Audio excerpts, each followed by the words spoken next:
یا وہ گاڈ کر کے ایشور کر کے کوئی اپنی عبادت کرتا ہے تو اس کی عبادت وہیں جاتی ہے جہاں ہماری عبادت جاتی ہے. جدے جدے مذہبوں کا خدا جدا جدا نہیں، اللہ تو ایک ہی ہے. کبھی ٹاگور بھی عابد تھا. اس نے ایک کویتا میں ماں کی محبت کا ایک چتار لکھا ہے. افسوس ہے میں بنگالی زبان نہیں جانتا، مگر اردو میں جو اس کا میں نے ترجمہ پڑھا تو مجھے معلوم نہیں آدھا گھنٹہ یا 1 گھنٹہ میں آنکھیں بند کر کے اس مستی میں بیٹھا رہا. چھوٹے بچے چاکلیٹ کا ٹکڑا منہ میں ڈال کے چوستے رہتے ہیں. اتنا ان کو مزہ آتا ہے کہ بے خبر ہو کے ان کے منہ میں سے لاڑ نکلتی ہے، لعاب نکلتا ہے. اتنا ان کو سواد آتا ہے کہ اس چاکلیٹ کا ایٹم ایٹم چوس چوس کے مزہ اٹھاتے ہیں. علم کے لوگ علم میں سے اسی طرح سے چاکلیٹ کو چوس چوس کے اس کے ایک ایک ذرے کا ایک ایک اණو کا مزہ اٹھاتے ہیں. یہ مزہ انہیں کو ملتا ہے کہ جو علم کی باتوں کو چوسنا جانتے ہیں. کبھی ٹاگور لکھتے ہیں ایک ماں تھی، ایک بیٹا تھا. ودھوا ماں کو اپنے ایک ہی اکیلے بیٹے کے ساتھ جو محبت ہو سکتی ہے خدا کی ساری سرشٹی میں اس کا دوسرا نمونہ نہیں. ماں کا پریم ایشوری پریم ہے. جب وہ چھوٹا تھا رات کو موتر دے، بچھونا گیلا ہو جاوے اور رونے لگ جائے، ٹھنڈی کی کڑاکے کی ٹھنڈی میں، بنگال میں بہت ٹھنڈی پڑتی ہے، کڑاکے کی ٹھنڈی میں رات کو اٹھ کے اپنی سوئی ہوئی جگہ کے اوپر اس بچے کو صاف ستھری کلین جگہ کے اوپر سلا کے خود اس کی گیلی جگہ پہ ساری رات سو جاوے، لیکن اپنے اس جگر کے ٹکڑے کو کوئی تکلیف نہ پڑے. ماں کی ساری زندگی اسی بچے کے آجو باجو میں گھومتی رہتی ہے. خوب اس نے ماں کی محبت کا نقشہ کھینچا. بچہ جوان ہوا، اسکول گیا، دوسروں کے برتن صاف کر کے، دوسروں کی نوکری کر کے، دوسروں کے گھر کے کپڑے میلے دھو دھو کے، دوسروں کے گھر میں جھاڑو نکال نکال کے، غیروں کی چاکری کر کے اس نے اپنے بچے کو پڑھا کے بڑا کیا. خود آدھی روٹی بھی نہ کھاوے، بچے کو ساری کھلا دے تاکہ میرا بچہ جوان ہوئے، تندرست ہوئے، مضبوط ہوئے. اس پیار اور محبت سے اس نے بچے کو بڑا کیا. بچہ جوان ہوا، اس کی اٹھتی جوانی کے ساتھ ساتھ ماں کے دل میں بھی مرادیں اٹھتی رہیں، امیدیں جاگتی رہیں، آشائیں ابھرتی رہیں. ابھی میرا بچہ جوان ہو گیا، میں ایک پیاری سی بہو لاؤں گی، پھر گھر کا سارا کام وہ سنبھال لے گی اور میں شانتی سے خدا کی بھکتی میں لگ جاؤں گی. بنگال کے ایک آرڈینری چالو غریب کٹمب کے چتار باندھ کے اس نے یہ کویتا لکھی. بچے کو ایک جوان لڑکی سے پریم ہوا. ساری دنیا کے اندر اور خاص طور پہ بنگال کے اندر ساس بہو کی کبھی نہیں بنتی. ساس بہو کے جھگڑے برسوں سے چلے آتے ہیں. ہزاروں سال سے یہ پرنالیکا کی طرح، ایک ٹریڈیشن کی طرح ونش پرمپرا اترتے چلے آئے اور ہر بہو بڑی ہو کے ساس بن کے اپنی بہو کے پاس سے وہ بدلہ لینا چاہتی ہے کہ جو اس کی ساس نے اس کے ساتھ کیا. کبھی ٹاگور نے سماج کی ایک بدی برائی کو بہت اچھے طریقے سے کرٹیسائز کیا. اس پریمکا نے کہا مجھے تیرے سے پریم ہے، میں تیرے گھر میں آؤں، لیکن جب تک تیری ماں جیتی ہے میں تیرے ساتھ شادی نہیں کروں گی. میں تیری ہوں اور میرا وچن ہے میں انتظار کروں گی جب تک کہ تیری ماں مر جائے، پھر میں تیرے گھر میں آؤں. تیری ماں جو آج تجھ کو پیار کرتی ہے مجھ کو بھی بہت پریم سے ریسیو کرے گی، لیکن پھر دوسری تمام ساسوں کی طرح ایک ڈائن بن کے میرا لہو چوستی رہے. اس سے بہتر یہ ہے کہ میں وہ موقع لانے نہ دوں. اس کے لیے تم صبر کرو. لیکن اس کا عشق بڑھتا گیا بڑھتا گیا بڑھتا گیا. جوانی کی اس جوش بدمستی کے اندر اس کی عقل آہستہ آہستہ گھٹتی گئی. ماں کے پیار میں خلل آتا گیا اور وہ ایک دن ماں کو نفرت کی طرف نظر سے دیکھ کے سوچنے لگا معلوم نہیں یہ بوڑھی کب مرے میرا گھر بسے، اس کے کارن سے میرا گھر بستا نہیں. ماں جب بھی اس کو بہو لانے کی بات کہے اس کے دل کے اندر ماں کے ورودھ میں وچار پیدا ہوئے. لیکن جب ماں کے منہ کی طرف نظر کرے تو کلیجہ بھگ بھگ کرنے لگے.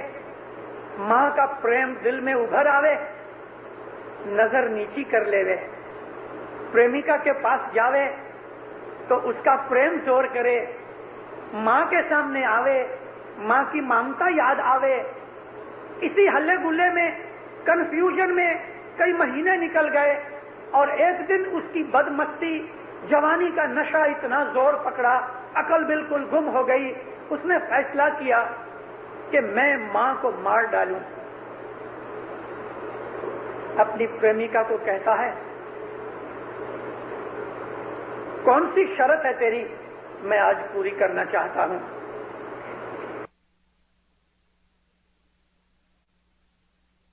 کہتی ہے ماں کا دل لے آؤ تو میری باقی کوئی شرط نہیں. ایک چھری خریدی، دوپہر کو کھانا پینا کھا کے ماں سوئی ہوئی تھی، چھری لے کے گھر گیا، اندر پاؤں رکھا، ماں سوئی تھی، آنکھیں بند ہیں. بڈھی ماں کا معصوم جھریوں والا چہرہ دیکھ کے پاؤں ڈگمگا گئے، پاؤں ڈگمگا گئے. واپس چلا آیا، پریمکا کے پاس گیا. اس نے مینا مارا، آئے بڑے شیر دل، آئے بڑے مرد. عورت کا مینا اس کو پھر گرم کر گیا. پھر ماں کے پاس دوسرے تیسرے دن گیا.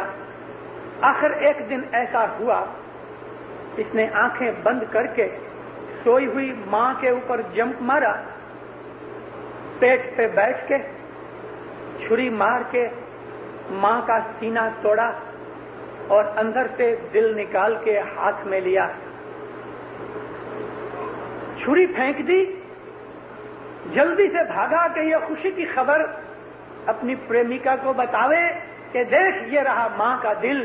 لیکن جلدی سے اٹھا اور اتنے جذبے اور جوش میں تھا کہ باہر ماں کے کمرے سے باہر نکلتے وقت جو دروازے کی فریم تھی اس کی دہلیز میں پاؤں اٹکا، گر پڑا. ماں کے ہاتھ سے اس کے دل کے، ماں کا جو دل تھا اس کے ہاتھ میں، وہ ہاتھ میں سے نکل گیا، ایک کونے میں چلا گیا. اور اس دل میں سے آواز آئی بیٹا تجھے چوٹ تو نہیں لگی؟ ماں تو مر چکی، لیکن ماں کے اس دل میں سے آواز آئی بیٹا تجھے چوٹ تو نہیں لگی؟ ٹاگور نے یہاں اس وارتا کو بند کر دیا.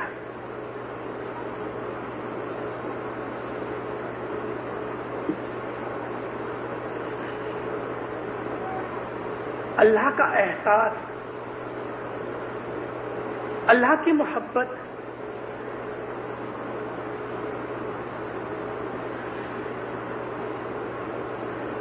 اس سے ہزاروں گنا زیادہ ہے.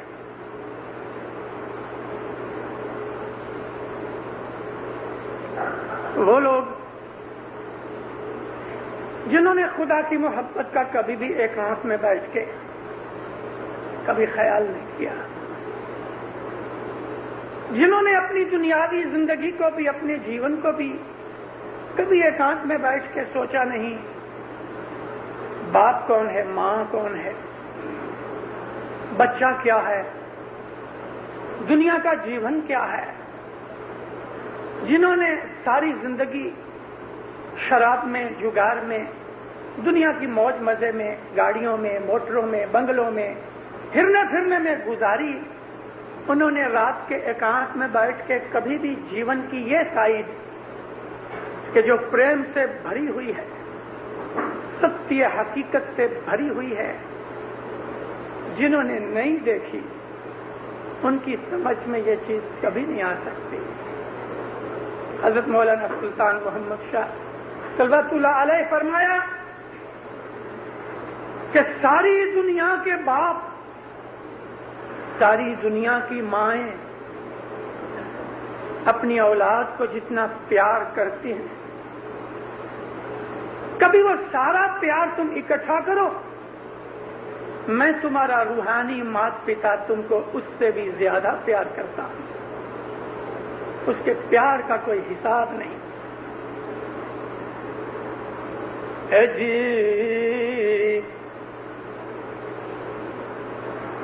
میں اچاری نے میں وچاری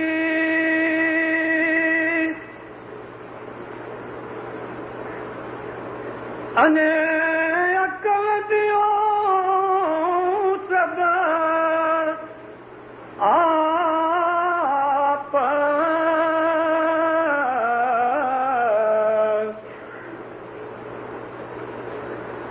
اے ماٹی کے رو اتڑو این میں ہی جپاؤں جاپ، اے جی میں کھلاؤں میں پلاؤں،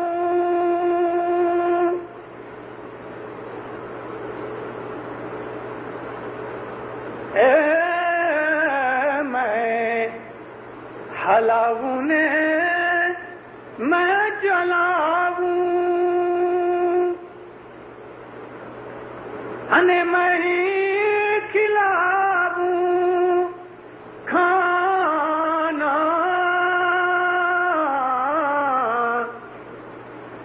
میں کھلاؤں نے میں پلاؤں، امت ساری جہان،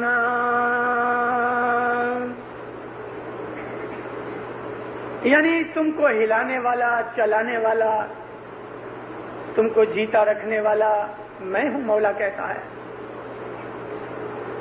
سارے جہان کی جتنی بھی مخلوقات ہے میں اس کو ہلانے چلانے والا ہوں، ان کے دل کے اندر وچار پیدا کرنے والا بھی میں ہوں، ان کے اعمال کرنے والا بھی میں ہوں، یہاں تلک کہ بیت الخیال کا جو جاپ ہے وہ جاپ جپانے والا بھی میں ہوں، میری شکتی ہے۔ جیل کے اندر پڑا ہوا ایک بدماش، ایک خونی، ایک ڈاکو، ایک چور، کیا اس کو بھی ایسا ہی ہے؟ یعنی مولا نے اس کو کرایا؟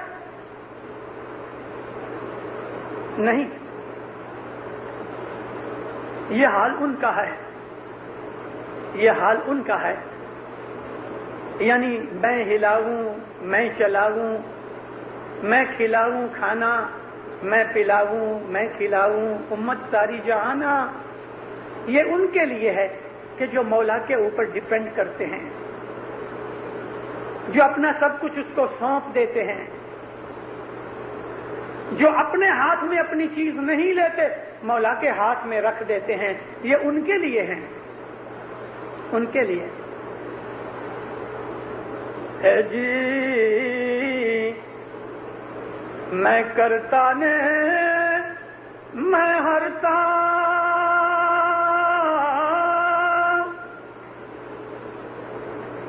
اورت کچو نہ ہو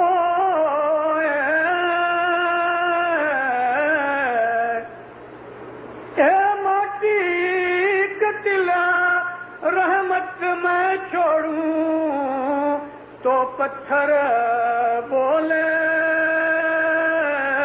سوئے میں کرتا میں ہرتا اور سی کچھ نہ ہوئے ایک تل رحمت جو میں چھوڑوں پتھر بولے سوئے. یہ خدا کی ذات کے اوپر جب ہمارا توکل اتنا آ جاتا ہے تو پھر اس بندے کی حالت یہ بنتی ہے.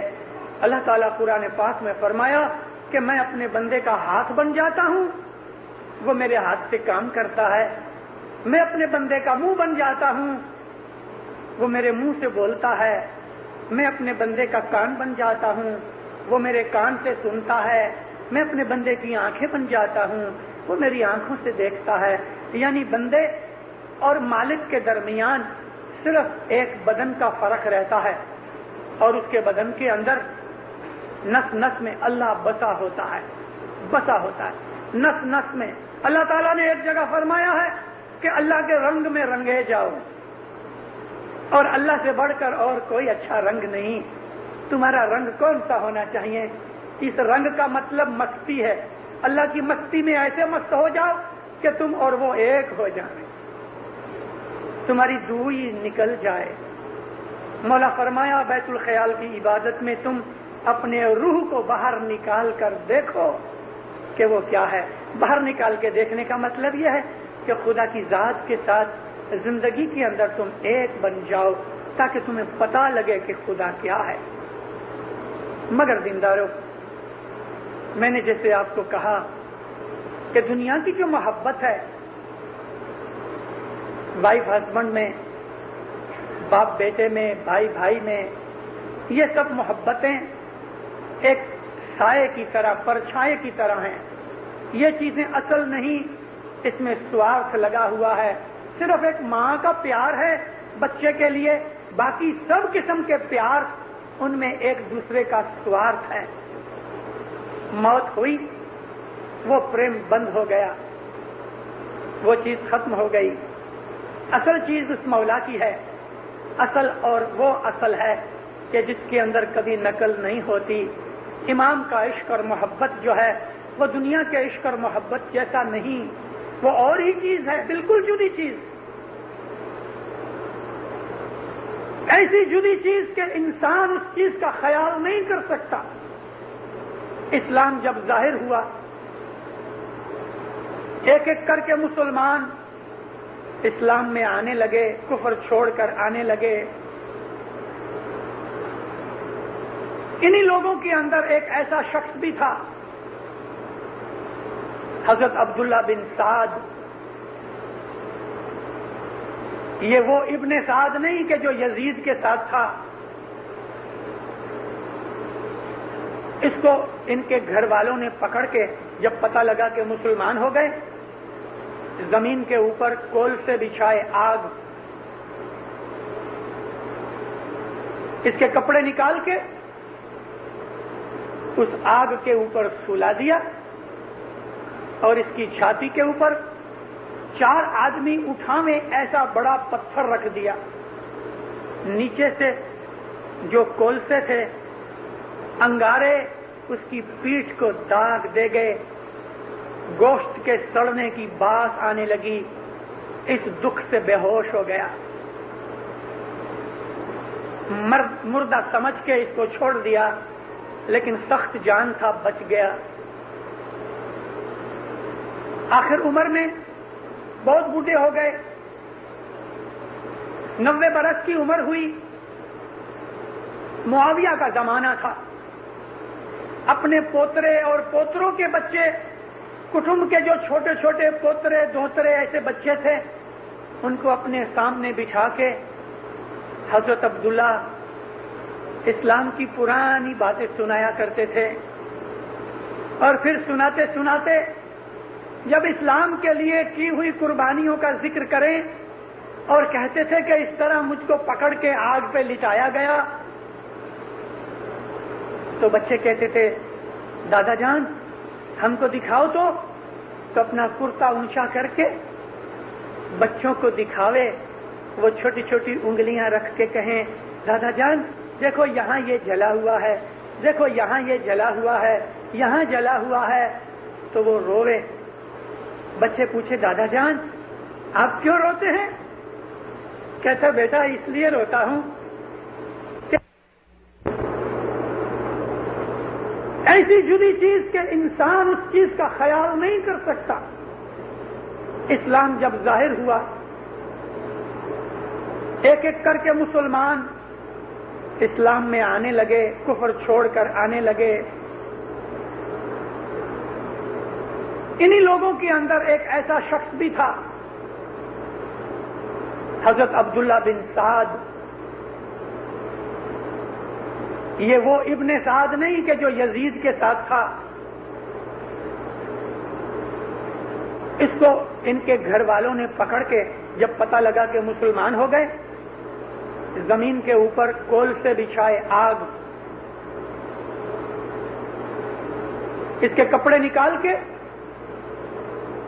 اس آگ کے اوپر سلا دیا اور اس کی چھاتی کے اوپر 4 آدمی اٹھاویں ایسا بڑا پتھر رکھ دیا، نیچے سے جو کولسے تھے انگارے اس کی پیٹھ کو داغ دے گئے، گوشت کے سڑنے کی باس آنے لگی، اس دکھ سے بے ہوش ہو گیا، مردہ سمجھ کے اس کو چھوڑ دیا، لیکن سخت جان تھا، بچ گیا۔ آخر عمر میں بہت بوڑھے ہو گئے، 90 برس کی عمر ہوئی، معاویہ کا زمانہ تھا، اپنے پوترے اور پوتروں کے بچے، کٹمب کے جو چھوٹے چھوٹے پوترے دوترے ایسے بچے تھے، ان کو اپنے سامنے بٹھا کے حضرت عبداللہ اسلام کی پرانی باتیں سنایا کرتے تھے، اور پھر سناتے سناتے جب اسلام کے لیے کی ہوئی قربانیوں کا ذکر کریں اور کہتے تھے کہ اس طرح مجھ کو پکڑ کے آگ پہ لٹایا گیا،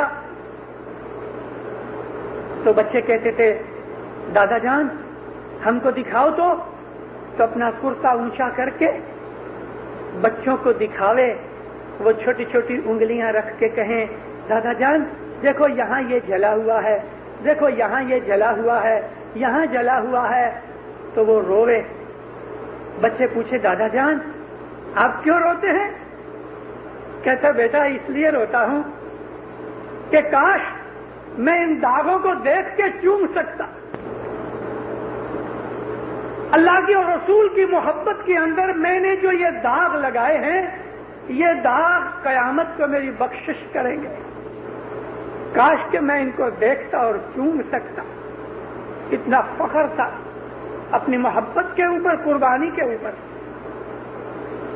دنیا میں پڑے ہوئے لوگوں نے جنہوں نے کبھی بھی اللہ کی محبت نہیں چکھی،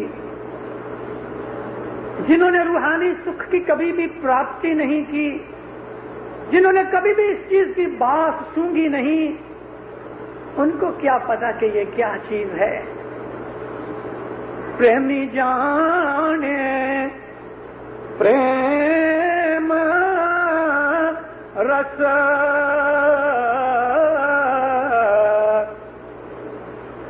بھائی پریمی جانے پریم رس اور نہ جانے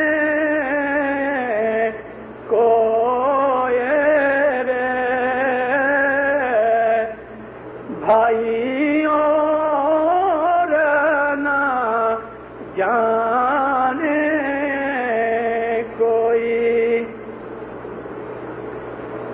مورکھ لوگ جانے نہیں بھائی، مورکھ لوگ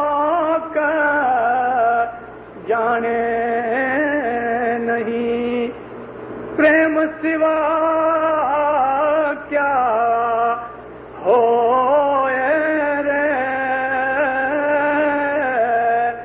بھائی پریم سوا کیا ہوئے.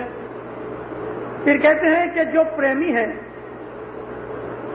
ان کو معلوم ہے کہ پریم کیا چیز ہے، پریم کا رس، اس کا ایسنس یا مزہ وہ جانتے ہیں.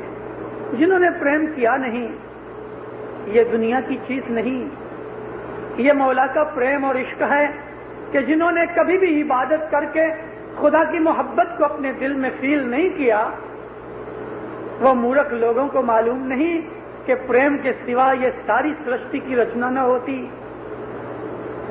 پونا کے جماعت خانے میں سے مولا باہر نکلے، سلطان محمد شاہ کا وارا تھا. ایک بدخشانی اس کو کالا کوڑ ہوا تھا. کالا کوڑ آدمی کے بدن کو آہستہ آہستہ گھلا دیتا ہے. ایک صابن کا کیک لے کے پانی میں پھینک دو، کس طرح وہ آہستہ آہستہ گھل جاتا ہے. کوڑ کے اندر ہاتھ پاؤں کی انگلیاں جھڑ جاتی ہیں، آہستہ آہستہ گل جاتی ہیں، سارا ہاتھ نکل جاتا ہے، بازو نکل جاتے ہیں، گھٹنے تلک یا کولے تلک پاؤں نکل جاتے ہیں، بدن گھلتا جاتا ہے، سوکھ سوکھ کے کھڑتا جاتا ہے. ایک بدخشانی اس بیماری میں تھا، جماعت کے پاس نہیں آیا کیونکہ چیپی روگ ہے. دور ایک جھاڑ کے نیچے ہاتھ باندھ کے، اس کے انگلیاں جھڑ چکی تھیں، ہاتھ باندھ کے وہ کھڑا تھا تاکہ دور سے اپنے محبوب کو دیکھ لے. نزدیک آنے کی نہ اس نے ہمت کی نہ اس نے ارادہ کیا.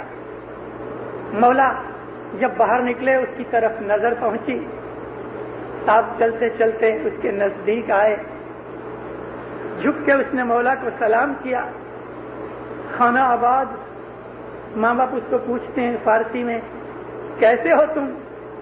ہنس کے کہا، بہت اچھا ہوں، بہت اچھا ہوں خداوند، تیری مہربانی ہے، بہت اچھا ہوں.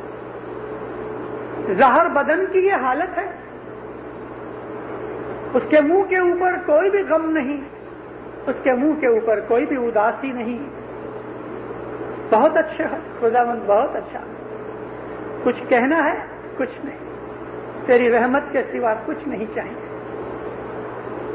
کچھ نہیں. اس نے کوئی شکایت نہیں کی اپنے جیون کے دکھ کی. بدن کی ایسی خراب حالت کے لیے بھی اس نے امام کو نہیں کہا کہ میرے لیے دعا کر میں ٹھیک ہو جاؤں. نہیں، خوشی تھی، آباد. 1963 میں میں ایران گیا اور سارے ایران کی میں نے مسافری کی. ایران سے واپس آ کے جب میں نے دارالسلام کے جماعت خانے کے اندر ایران کی باتیں کی تو جماعت اس طرح سے روتی تھی جیسے کسی میت کی خبر دی ہوئے. مگر یہ رونا عشق و محبت کا رونا تھا، غم اور اداسی کا رونا نہ تھا. ایران میں ہمارے 12 لاکھ اسماعیلی ہیں اور زیادہ تر وہ لوگ کرمان، محلات، اس علاقے میں سبزوار کے علاقے کے اندر کہ جہاں آلموت ہے، باکو کے علاقے کے اندر کہ جو آدھا باکو ایران میں اور آدھا رشیا میں ہے، اور رشین بارڈر کے اس طرف اور اس طرف اسماعیلی ہی اسماعیلی ہیں.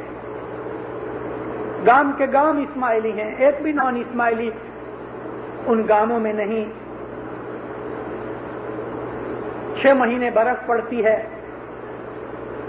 اور برف کی وجہ سے پانی نہیں ملتا. آگ جلا کے، اور آگ کا برتن بھی ان کو بیچاروں کو لکڑی بہت مشکل اور تکلیف سے ملتی ہے، مگر آگ جلا کے برف کو پگھلاویں، وہ پانی پئیں. ہائیجینکلی یہ پانی بھی ٹھیک نہیں. جب سردی کا موسم ختم ہو جاوے تو گرمی بھی اتنی پڑے کہ بے حساب. یہ پانی پھر ندیاں کے اندر چلا جاوے اور ان کے کھیتر کو ملے لیکن 2-3 مہینے کے بعد یہ سوکھ جاوے، پھر ان کو پانی نہیں ملے، پانی کی تنگی اور اچھت اور سردی کے اندر رہنے کی وجہ سے اور کوئی اچھی خوراک ان کے پاس نہیں، آیوڈین کی کمی ہو جاتی ہے بدن میں، آکسیجن بھی گھٹ جاتی ہے، تو کئی لوگوں کو چمڑی کا روگ بھی ہوتا ہے، کئیوں کی آنکھیں خراب ہو جاتی ہیں اور کئیوں کو گوئٹر کی بیماری ہوتی ہے جو تھائرائیڈ گلینڈز کی وجہ سے رہتی ہے، گردن کے اوپر فٹ بال کی سائز کا ایسا گولا بن جاتا ہے۔ اس کا علاج بہت ایزی ہے، اتنا بڑا گولا اس کو کبھی آیوڈین دی جاوے تو 2-3 مہینے کے اندر یہ بال خود بخود ڈیزولو ہو جائے گا، لیکن وہاں بہت تکلیف ہے۔ میں اپنے بھائیوں کی حالت دیکھ کے میں رو پڑتا تھا، اتنی غریبی اور اتنی بیماری، ایران کے لوگوں کو دیکھ کے میں بے چین ہو گیا۔